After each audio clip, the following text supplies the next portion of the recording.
The scripture says, "The eyes of the Lord run to and fro throughout the whole earth to show himself strong in behalf of those whose heart is perfect towards him." 2 Chronicles 16:9.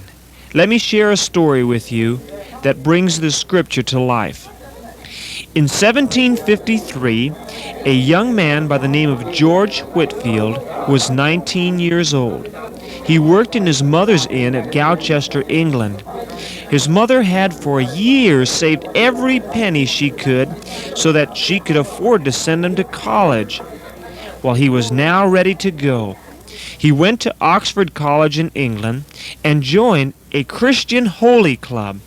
Well, we all know that children love clubs, but this was not like any club that you've ever joined. It's not like the Mickey Mouse Club or the Little Rascals Club.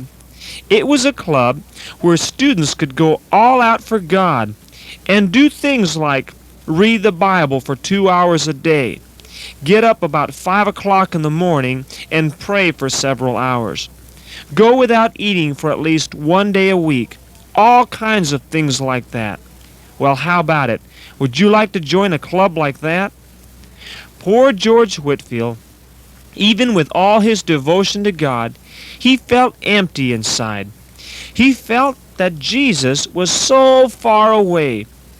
The Holy Club tried to help him, but he became more and more unhappy.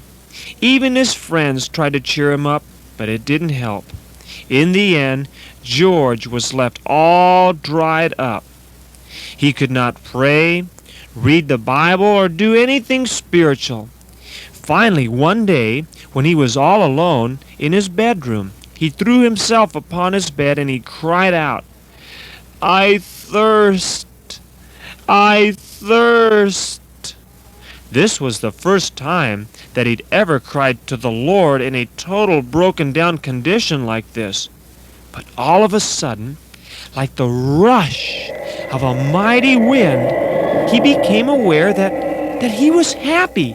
He was happy on the inside and happy on the outside, something that he had not felt in over a year. Sometime later, he said that at the time he felt the Lord speak a kind, gentle voice to him, saying, "George, George, you have what you've asked. You have ceased to struggle and have simply believed, and now you are born again." He rushed out of the room, telling all that he met, friends and strangers, "I'm been saved! I'm saved! Completely changed! Listen, I'm saved! I only had to surrender to him. It's so simple, people. It's so simple. I'm saved! I'm saved! I'm saved!" Thus began the ministry of the greatest evangelist of the 1700s. He was one of a small group of men and women that God was about to use to change and unite America as a nation under God. George Whitefield became the spiritual spark that set the spiritually dead colonists alive for Jesus. Imagine what you could do for Jesus at your school, among your friends, your family. Catch a vision of the greatness of God and how much Jesus loves you. Without His love, there would be no hope for you. Now, do you realize, young person, you don't have to try to gain His love.